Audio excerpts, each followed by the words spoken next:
agree with Alan Greenspan, we ought to just eliminate the debt ceiling. Oh, absolutely. We do.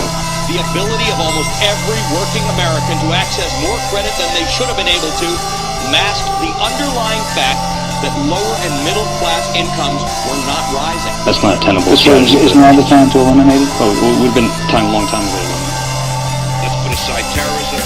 Let's talk only about our own homegrown animals that are patrolling America right now. So it goes down to the simplest thing. Be prepared, be vigilant.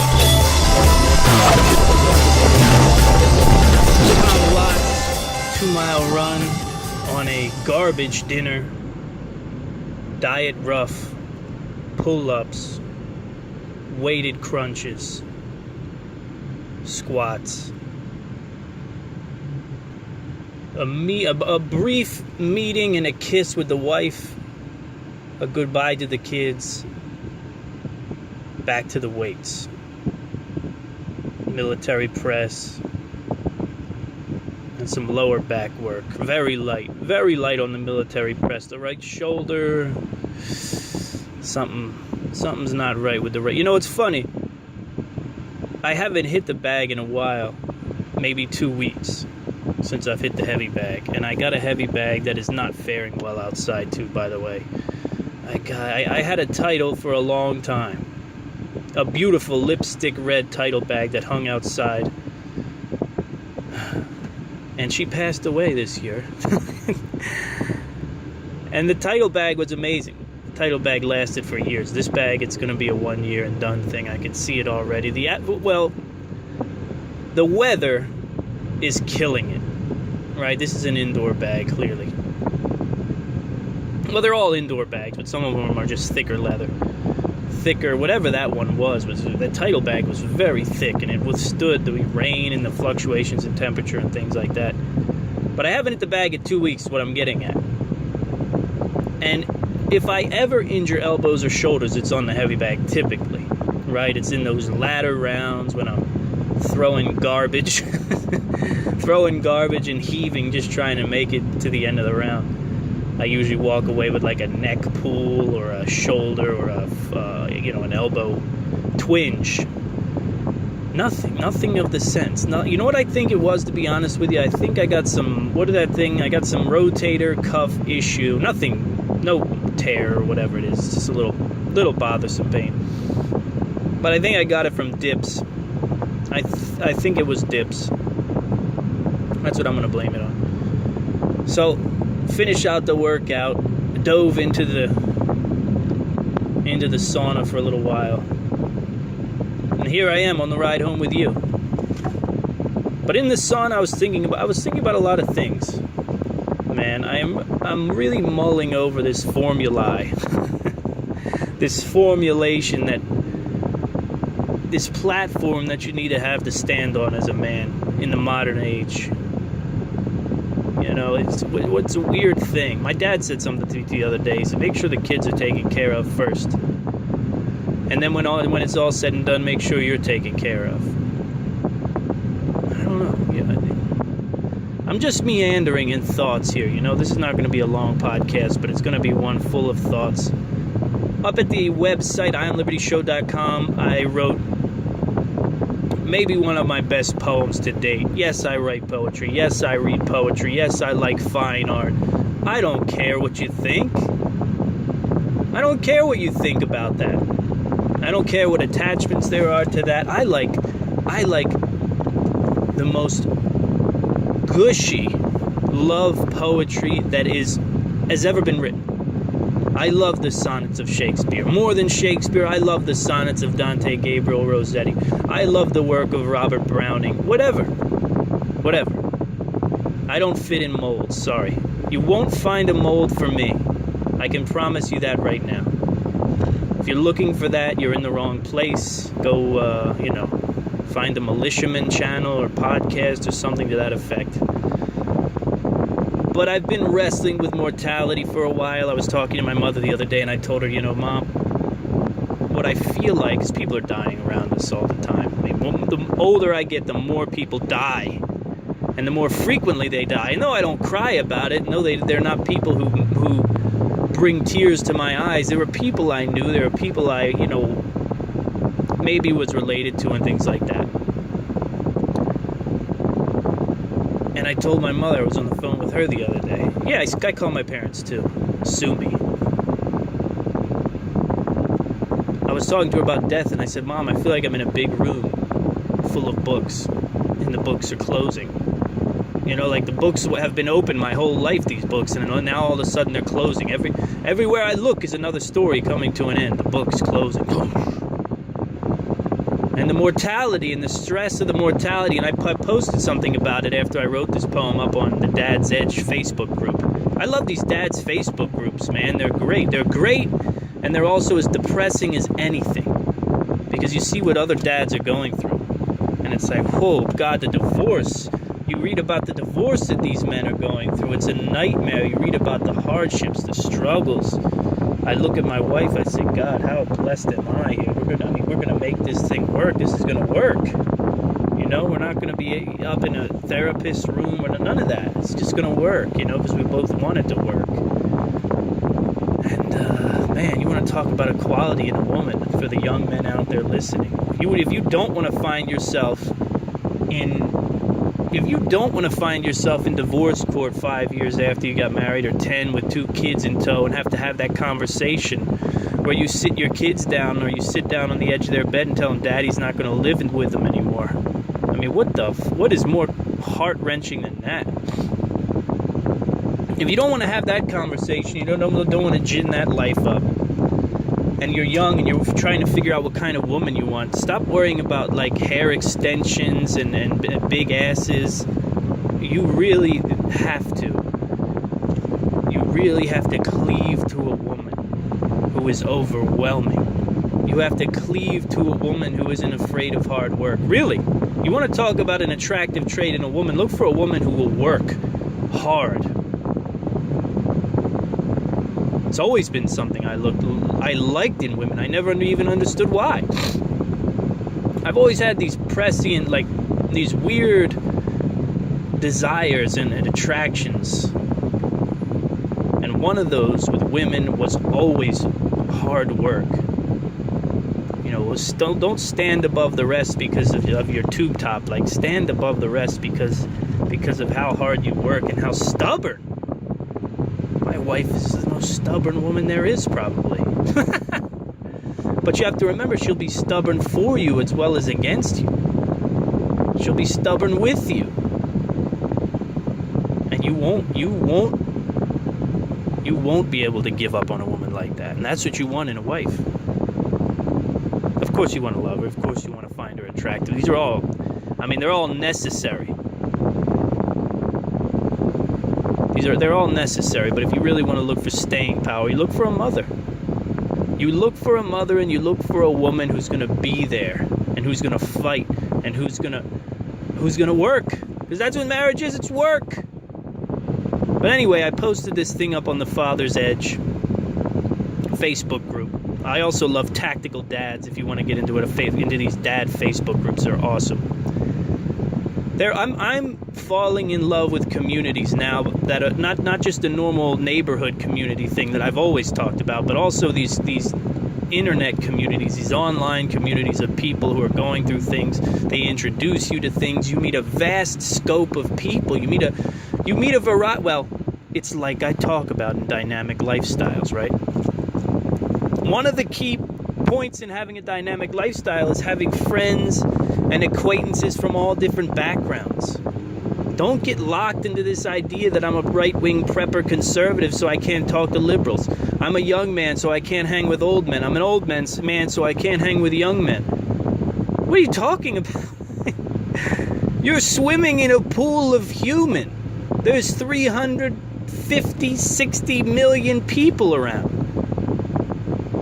Be friends with as many people as you want, as diverse as you want to be. You could even be as bold, men, as to be friends with women. I know it's a dangerous thing, dangerous time, but you can do that. And what I've found is that the more diverse your pool of friends and acquaintances, the harder it is to hate. Right? The harder it is to find these groups of people that you hate. I'll give you an example. Let me give you an example, right? So I get in the sauna. It's filled with guys. Right now, everybody knows you get in the sauna 15 minutes a few times a week. Heat shock proteins, blah, blah, blah, blah, blah. You know, it's good for longevity. This is information that's gotten pretty popular over the last year. So there's a lot more people in the sauna. And I get in there, and there's a, I don't know, middle-aged guy, probably a little older, warming up in the sauna with a roll ball and the whole 9 yards. And the Philadelphia in me kicks in right away. You got to understand, I'm a nice guy, but I'm a nice guy because I constantly have to fight the Philadelphia instinct in me. I walk in there, this guy's already in the doorway. He's leaning against the wall, rolling the ball on his back like a grizzly bear, and dude, this is what I think. The Philadelphia automatically spurs up. Dude, can you take your fucking warm-up stick somewhere out in the giant gym? You can do this anywhere but in the doorway that I'm trying to get through right now and that everyone else is trying to get out of. And that's the Philadelphia instinct.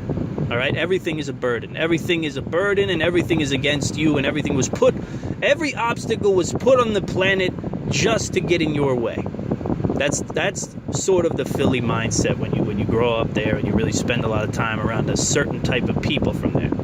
Right? The whole world is an obstacle that was built just for you, and you have to moan and piss and whine about it. And then I looked at the guy, and I've been talking to one of my dearest... I mean, I have these dear people in life that I don't ever get to meet. They're fans of the show, and then they go on and do other interesting things in life. They're great people. And one such person is Pappy Cannoli, host of the... Pappy's Place over at prepperpodcast.com, and Pappy's been rocking in the gym, and I want to say congratulations, Pappy, for busting 2 weeks out strong, right, over 2 weeks, pushing it in the gym, and there's hardly anything that I like more than people who are pushing, man. I love it when people are pushing, because I'm always pushing. I take hours off at a time, but really, I'm always pushing. And I love to see people pushing. Whatever they're pushing for, I don't care. It doesn't have to be about money. It doesn't have to be about fame. It doesn't have to be about success. Whatever. Just pushing. Just getting up and going. Another reason why I love my wife. She's constantly pushing for no reason even sometimes. Just... And I see Pappy now. I'm looking I'm mad at this guy. I don't know him. I don't know his situation. I know nothing. Other than the fact that I needed to say excuse me for him to move out of my way. And then I said to myself, look, this dude is like Pat. Look at him. He's in here. He doesn't have to be in here. He doesn't have to be in here. He's doing the right thing, right? He's warming up. He's rolling his muscles out like a smart man would, right? Getting nice and loose. He's going to go out there and bust a workout. He could have one foot in the grave and be sitting in a Barca lounger doing nothing. Just waiting for the hooded one to show up. Just waiting for the Sith to come through the front door and take him on his way. But instead, he's in there working out. So because of that, I checked myself. I sat down, I started sweating, I watched the guy, and I checked myself. And I said, dude, what are you doing? Why are you getting upset over this man just working hard? But that would never happen if I didn't have this deep group of people, right, that I'm acquainted with, these friends that I've known now for years. Just an incredibly diverse group of people, you know? That's because that's prepping and that's preppers. You know, you hear preppers, you think, okay, Jesus, what is it? It's got to be right-wing, conservative, uber-Christian people, part of the LDS community, believes in the Wonder Wheel or whatever the hell it's called. People got preppers and prepping so wrong. I mean, they have it so wrong that it's painful. They have no idea what a prepper even is. They know what a Hollywood prepper is. They know what a Nat Geo prepper is. They know what a prepper who sells magazines is. But you have no idea what preppers are across this world. They're people who are filling a gap in their life. There are people well, first of all, what they are is the most diverse group of people. That's what they are. That's what they are. They're the most diverse group of people. Why? Why would I say such a pompous thing like that? Because survival is universal, you fool. That's why. Survival is universal. It's not transgenderism. It's not gay marriage. It's not gun rights. It's universal. Right? It's a universal thing. In other words, even the most brain-dead, progressive, neo-Marxist, I like to see how many of these I can link together in one. Neo-Marxist, postmodernist, socialist, liberal, social justice warrior, that's not bad. Even they understand survival. Even they can look at a situation and say, okay, if the water gets turned off like in Flint, Michigan, I'm going to have some problems. Maybe I better prepare for that. I can only go 3 days without water. Maybe I better prepare for that. And even the most conservative, right? The most radical conservative, neo-Nazi, maniac monster understands survival. And all the time, people are coming in with a non-affiliation. Sure. Does prepping have a right lean in most cases? Yeah.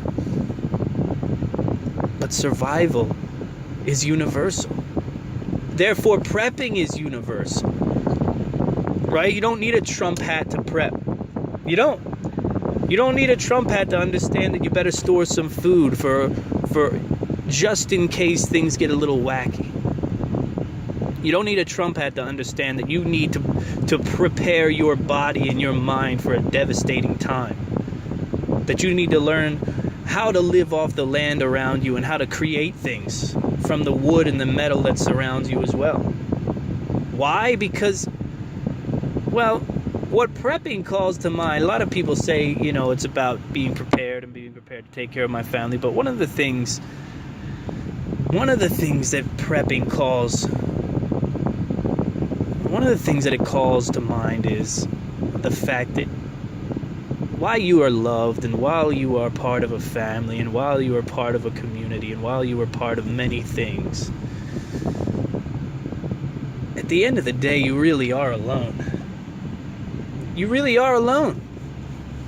And maybe that's the link here with me and death lately. Maybe the reason I'm struggling with mortality is because at the heart of prepping, it's the understanding that it is a lonesome journey. While it is a journey that is full of friendship, if you do it right, full of kinship, there's a great community of people out there. If you really want to do it to the best of your ability, you start to hone in. You start to hone in on yourself more than anything. And you realize that this journey, to take maximum benefit out of this thing, to get maximum benefit, you have to focus on self. You really do, for starters. And maybe the same thing can be said about death. Death is the loneliest journey of them all, right? Except for maybe the journey to life, but we don't know what that is either. So listen, short cast. I don't even know if I'd call it a podcast. We'll just call this one a cast. Sort of like what I was doing over the weekend on the James Burger.